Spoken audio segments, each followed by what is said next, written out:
Om Namo Bhagavate Vasudevaya. Om Namo Bhagavate Vasudevaya. Narayanam Namaskritya Naram Cheva Narottamam Devim Saraswatim Vyasam Tato Jayamudire Nashtaprayesha Bhadreshu Nityam Bhagavata Sevaya Bhagavati Uttam Shloke Bhaktir Bhavati Naistiki. So continuing with the discussion on Srimad Bhagavatam, first canto, chapter 7, the son of Drona punished. Text number 9 onwards.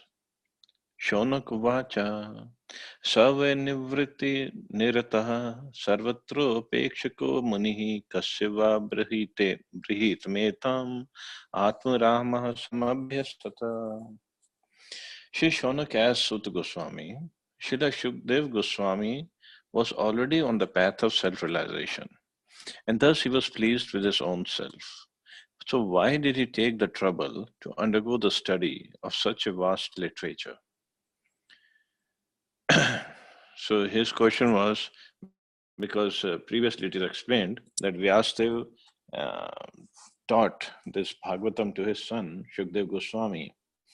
So Sud Goswami, Shonak Rishi is asking that he was already self-realized. Why he had to undergo the study of this literature? Purport Prabhupada writes, for the people in general, the highest perfection of life is to cease from material activities and be fixed on the path of self-realization.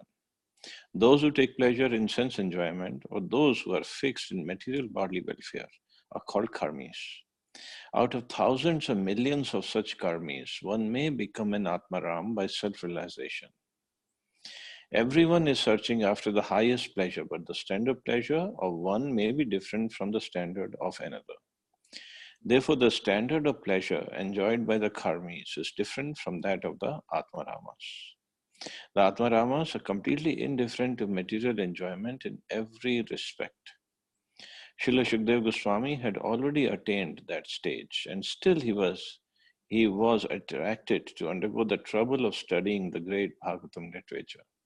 This means that Srimad Bhagavatam is a postgraduate study even for the Atmaramas, who have surpassed all the studies of Vedic knowledge. So this study was even relished by self-realized souls. What to speak of us, who will find the relish, nectar in this great literature? And this great literature, as we studied earlier, it's like a fruit which is only juice. It's only nectar. There's no skin and there's no seed. So anywhere we touch this nectar, we'll get the juice. We can relish the taste. And now comes a wonderful shloka, text 10 of this chapter, 7th chapter, first canto. Sutuvacha Atmaramascha munyo nirgrantha pirukrame kurvanti hatkim bhaktim itham bhutguno harihi. Suta Goswami said, all different varieties of Atmaramas, those who take pleasure in Atma or spirit self, especially those established on the path of self-realization, though freed from all kinds of material bondage, desire to render unalloyed devotional service unto the personality of Godhead. So it means even those who are freed from all kinds of material bondage, they also desire to render service unto the personality of Godhead. This means that the Lord possesses transcendental qualities and therefore can attract everyone, including liberated souls. This is a specialty of Krishna, that he attracts not only ordinary people, even the liberated souls. Although Prabhupada didn't write it here exactly, but in Chaitanya Charitamrita it is mentioned that Chaitanya Mahaprabhu gave 61 definitions of this verse. Before him, Sarvabhauma Bhattacharya gave 9 definitions, 9 explanations, and Mahaprabhu gave 61 explanations without even touching those 9 explanations. So that many ways this verse can be explained. Prabhupada gives some hint of how the words can be explained. So Lord Sri Chaitanya Mahaprabhu explained this Atmaram Shlok very vividly before his chief devotee, Srila Sanatana Goswami. Actually, this conversation happened between Sarvabhauma Bhattacharya and Chaitanya Mahaprabhu. But later on, Sanatana Goswami asked Mahaprabhu that I want to hear those description, what you talked to Sarvabhauma Bhattacharya. And Mahaprabhu very humbly he said, "Oh, I'm a crazy man. I'm a madman. I don't know in my madness what did I explain. But if you are asking, I'll try to recall some explanations." Well, obviously, Mahaprabhu remembered everything, but it was his humility that he was calling himself a madman. So Prabhupada says, the Mahaprabhu points out 11 factors in the shloka, namely Atmaram, Munya, Nirgrantha, Api, Cha, Urukram, Kurvanti, Ahatukin, Bhaktim, Itham Budguna, and Hari. So then Prabhupada is saying that there are 7 synonyms for the word Atma. So Atma can mean these 7 words, 7 meanings: Brahman, body, mind, endeavor, endurance, intelligence, and personal habits. So if you do like different meanings with different meanings of different words, if you do different permutation combinations, so many meanings of this shloka come out. The word munya refers to 1, those who are thoughtful; 2, those who are grave and silent; 3, ascetics; 4, the persistent; 5, the mendicants; 6, the sages; 7 are the saints. Then Nirgrantha conveys these ideas: one who is liberated from nescience, and one who has no connection with scriptural injunction. And third, a capitalist.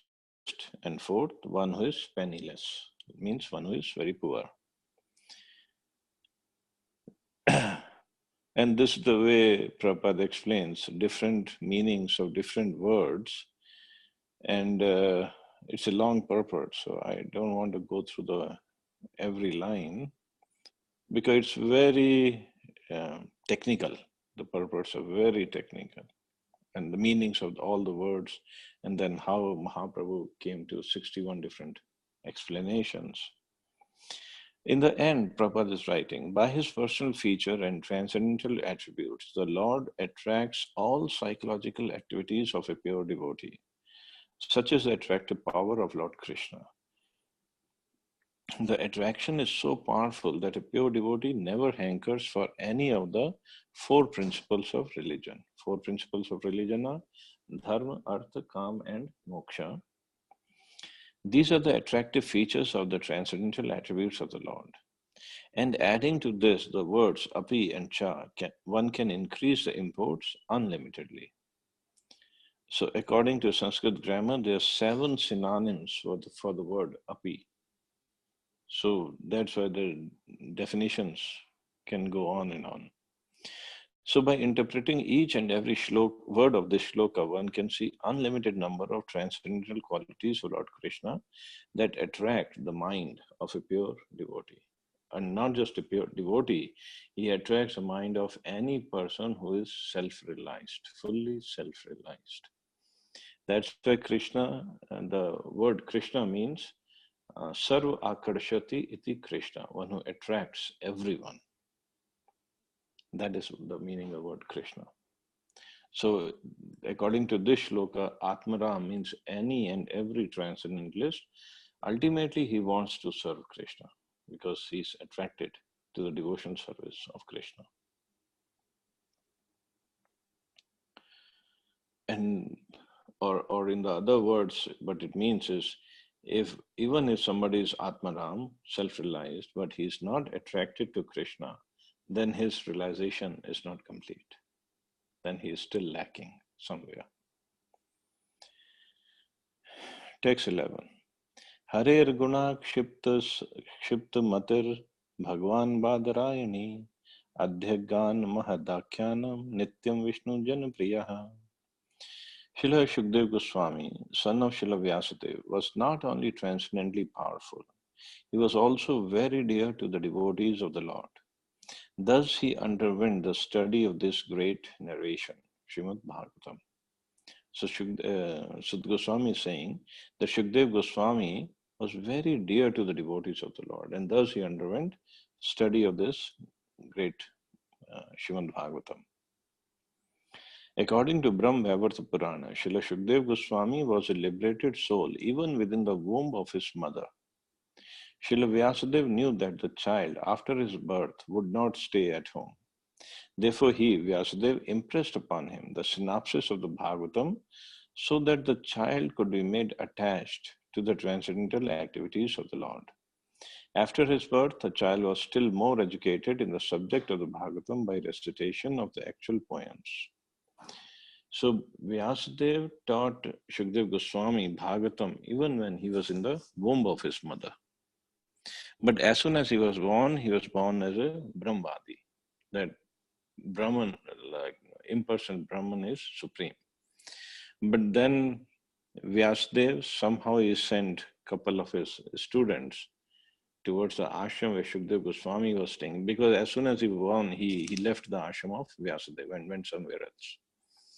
So Vyasadeva sent some of his students towards that ashram, and they were singing the glories of Krishna. Shukdev Goswami heard those glories, especially two shlokas they were singing.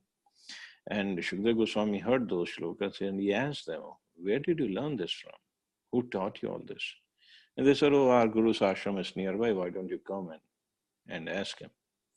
So Shukdev Goswami came back to the ashram of Vyasadeva. And then Vyasadeva taught him the whole Bhagavatam, which he knew. Vyasadeva knew that Shukdev Goswami will speak to Parikshit Maharaj.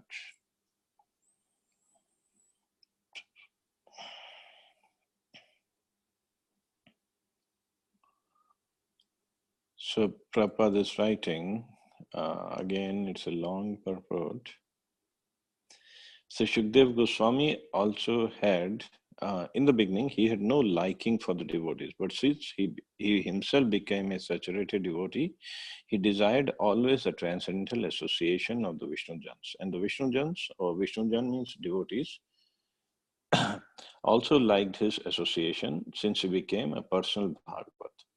Thus, both the son and the father were completely cognizant of transcendental knowledge in Brahman, and afterwards, both of them became absorbed in the personal feature of the Supreme Lord. The question as to how Shukdev Goswami was attracted by the narration of the Bhagavatam is thus completely answered by this shloka. And here in the Bhagavatam, Vishnu Jan is referred to the devotees of the Lord.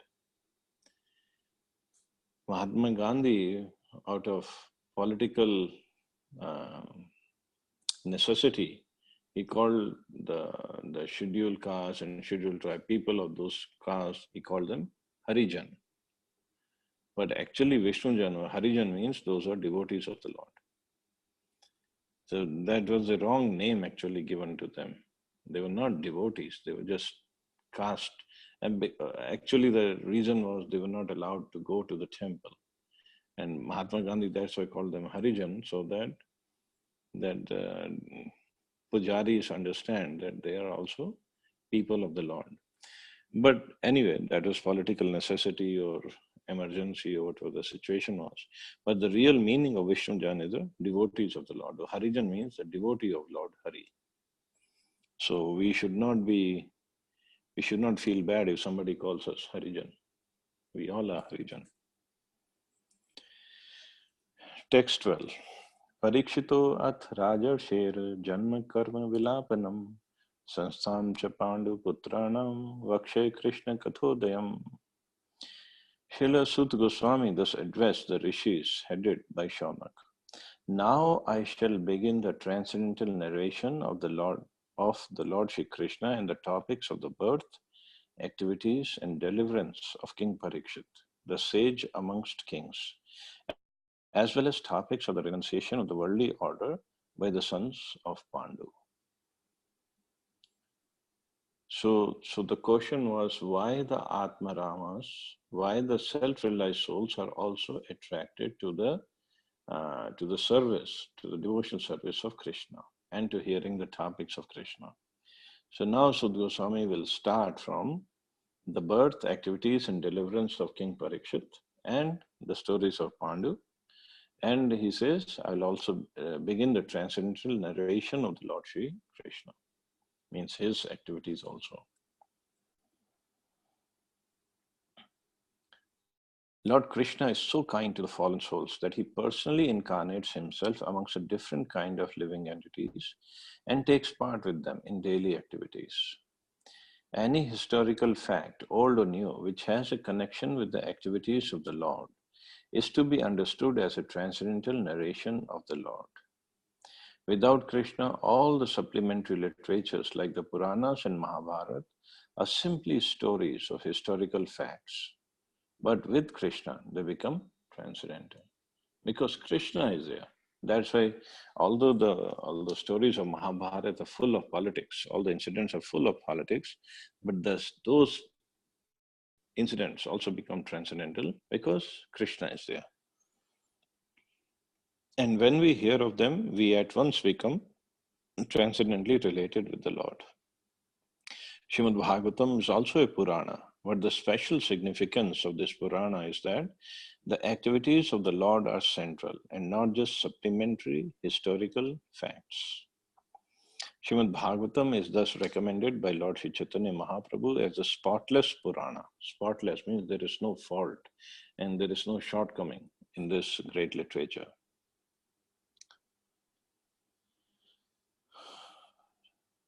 No one should try to go into the matters of the 10th canto without having thoroughly understood the purport of the other 9 cantos. Krishna and his pure devotees, like the Pandavas, are on the same plane. Krishna is not without his devotees of all the rasas, and the pure devotees, like the Pandavas, are not without Krishna. The devotees and the Lord are interlinked and they cannot be separated. Therefore, talks about them are all Krishna Katha or topics of the Lord. So, even if we hear the stories of a devotee, a pure devotee of the Lord, because they are completely connected with Krishna, so that talk is also Krishna Katha. I mean, Krishna doesn't mean only Krishna person. Krishna means Krishna, his incarnations, his expansions, his devotees, his energies, everything. Everything that is related to Krishna. Text 13-14.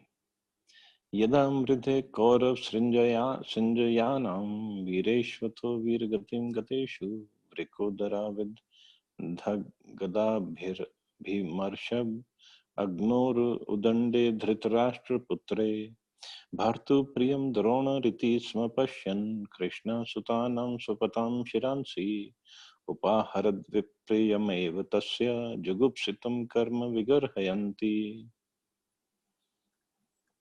When the respective warriors of both camps, now Sud Goswami will go to the part when the war of Mahabharata was over.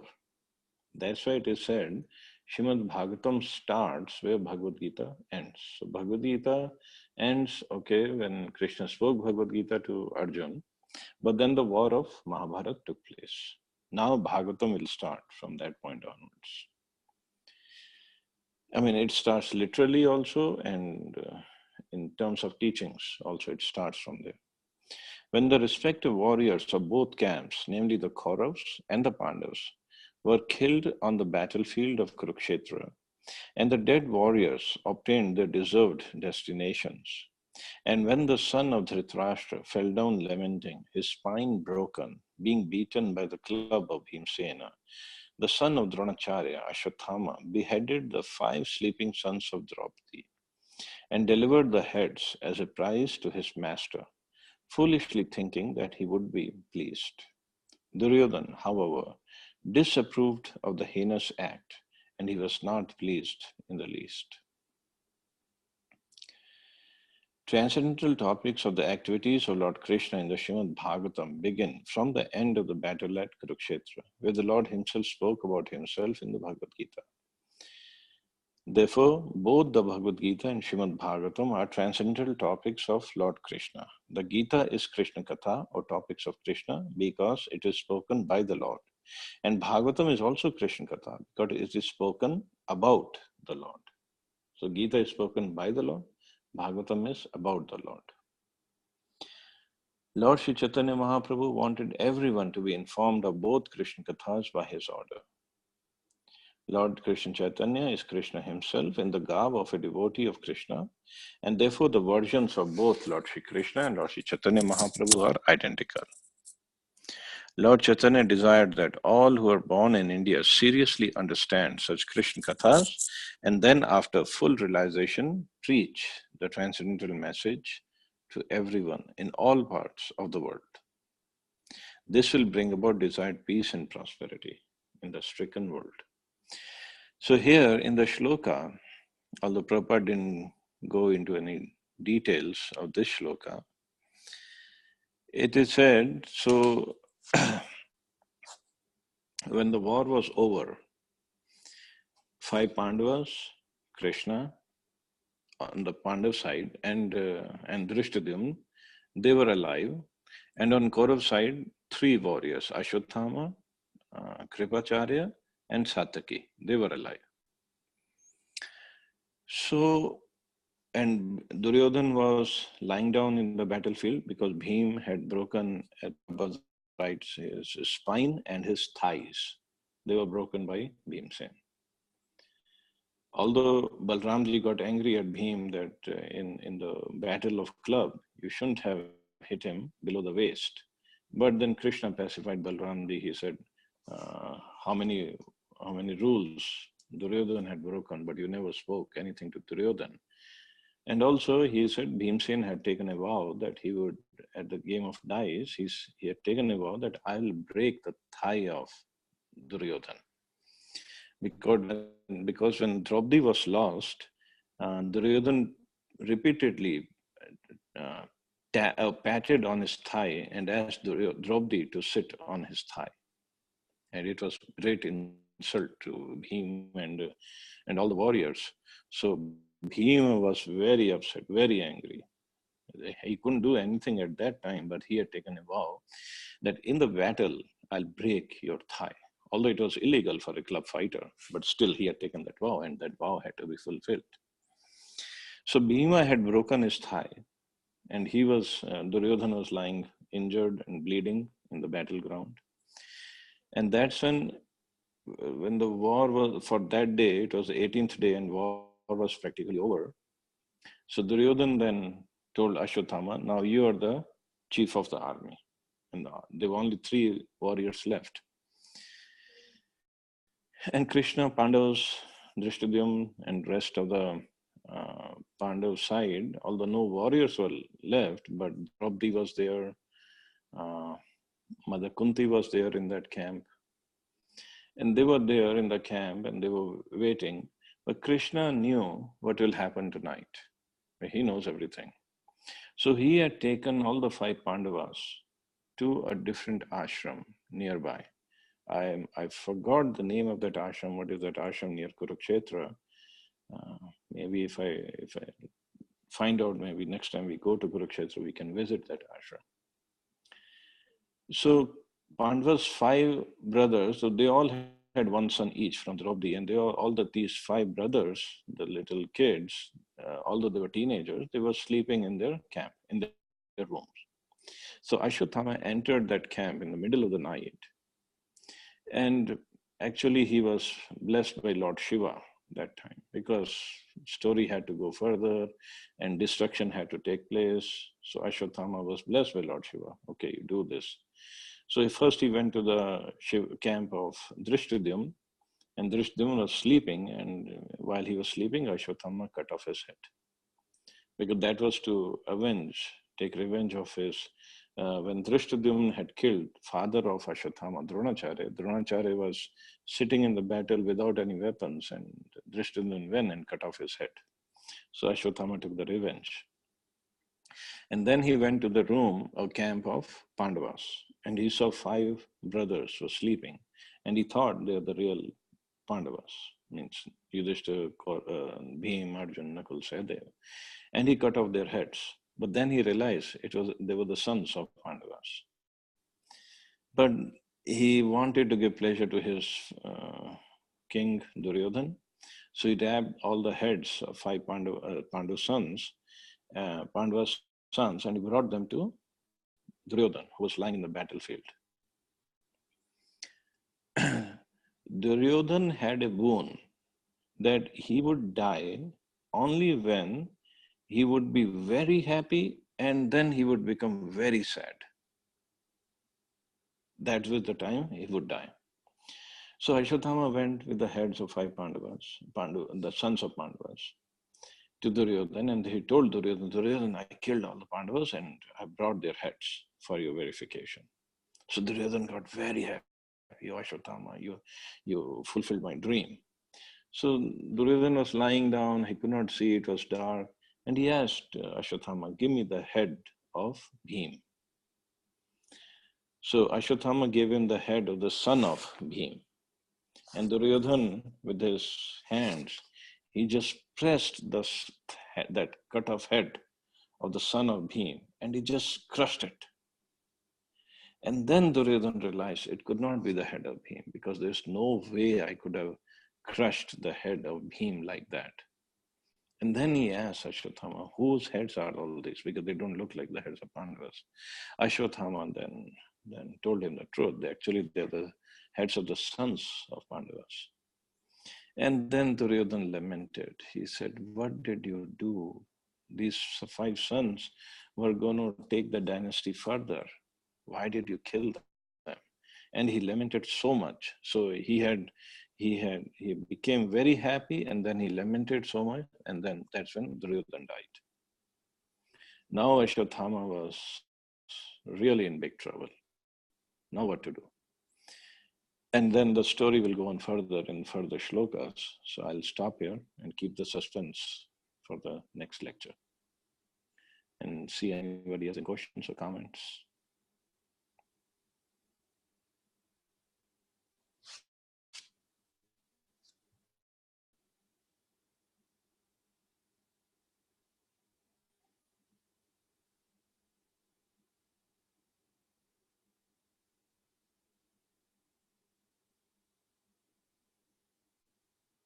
Wow, no questions.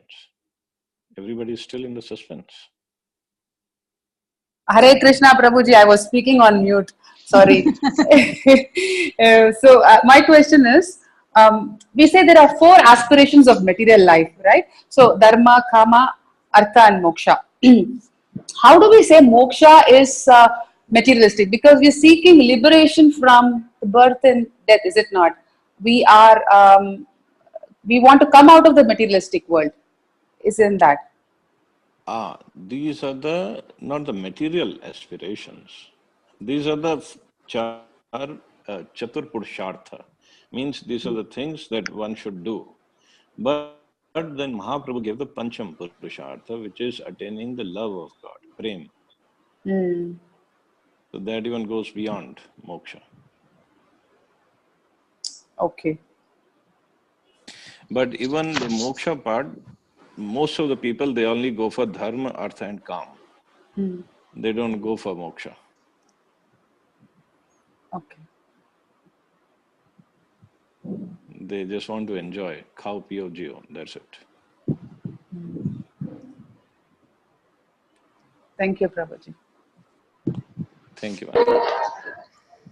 Hare Krishna, Prabhuji. Yes, Vandana Mataji. Yes, Prabhuji, I wanted to understand why did Duryodhana lamented when he see Pandava's son head? I mean, he always wanted to because kill Pandavas. Yeah, but not the sons of Pandavas, and at least not not outside the battlefield.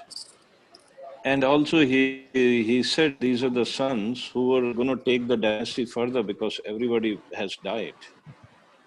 And he lamented that now how will the dynasty go on? Who will rule over? Okay. Duryodhan, as shown in this Mahabharat serial by B.R. Chopla, is not the correct picturization of Duryodhan. He was a good king. He was just envious of Pandavas. That was his only fault. But otherwise, he was a good administrator. Okay. Okay. Thank you, Prabhuji. Okay. Thank you, Mata. Archana Mata, you have a question? You Yes, I just wanted to know, Prabhuji, Hare Krishna. Hare Duryodhan has not realized even once that what he's doing it, itna bada Mahabharat ho gaya and everybody died. Didn't he had this thing self-realization at that point? That what I have done, just because envious, is there's so much of loss, and See, I hope I'm clear. uh, I'm trying to explain I myself. know. From his viewpoint, he was right. He was absolutely right. Why? How? Because when this Pandavas had gone to exile, 13 years of forest and 1 year of incognito. And after that, this war of in the Virat happened. So according to Duryodhan, he said, according to my calculation, they are still, the 1 year of incognito is still going on. And rest everybody said, no, according to our calculation, that 1 year is already over. So the deal was, if Duryodhan finds them during that 1 year of incognito, they have to again go back to 13 years of forest, 1 year of incognito. So there was a debate. And that's when Duryodhan said, I'm not going to give you the kingdom back because you didn't fulfill your promise. So, That was a later on actually, but the starting of this the story or the Leela was like right from the beginning they were wrong actually. well, according to Duryodhan, the kingdom belonged to his father. Just because he was blind doesn't mean he could not have been a king. Although Dhritarashtra did rule over in the absence of Pandu, and Pandu died early, so all this time Dhritarashtra was ruling. So according to Duryodhan, Dhritarashtra was a capable king. And him being the eldest son of the king, he had the rightful throne on the claim on the throne. He had his own viewpoint, and which according to him was right. He wasn't wrong actually, from his viewpoint. आजकल भी यही सब कुछ हो रहा है घरों में. It's like Yeah, है yeah. ना? Hare Krishna Prabhuji. Exactly. Okay. Thank you, Prabhuji. Hare Krishna. Hare Yes, Krishna Prabhuji. Ashok Prabhu. Hare Bol. But then when the Pandu Maharajan was there and Duryodhana, Dhritarashtra took over, the Yudhishthir was the eldest son. So since and he was not in a position to rule at that point of time when his father had left his body, so automatically the elder son would have got the being eldest in the family. He was elder to Duryodhana also. But he was elder son of Pandu. And according to Pandu Duryodhan, was the original king. Dhritarashtra was He was the originally it ruling was king. supposed to be Yeah. Dhritarashtra. So Yes, that's that where is the what I'm whole saying. whole argument was. Argument. Okay, okay. Catch was Got it. there only actually. Okay. Catch was there. Okay. Okay, And, thank you, and, Prabhuji. Thank you. Thank you, brother. and Thank you. Krishna likes to put in all these turns and twists in the Twists. story For his Leelas. so that it becomes more attractive for people of Kali Yuga. Kali Yuga people like all this politics. Yes, you're right. So that's why Mahabharata is for Kali Yuga people. It's not for Satya Yuga, Treta Yuga. Treta Yuga, Ram was there. No? There was no twist or turn in Ram's life. It was all straightforward. I've started reading Ramayana from yesterday, Prabhuji. Oh, Jai Ho. Yeah, That's good. started. I said it's being long now. Started it. So Yeah. that's very simple and sweet going on. Yeah, it's Krishna story is a little complicated. Krishna's very complicated. Ramayana is very, very sweet going on smoothly. No twists and turns. Harinath Prabhu, Thank you have a question or comment? Your mic is on. Hare Krishna. Chalo, you all have a wonderful day, and I'll have a wonderful night to sleep. Thank you, Prabhuji. Good night, Prabhu. Thank Hare you Krishna, all. Hare Prabhu. Krishna, Thank you Hare so Krishna. much. Hare Krishna. Hare Hare Krishna, Krishna, Prabhu. Hare Krishna. Hare Krishna, everyone.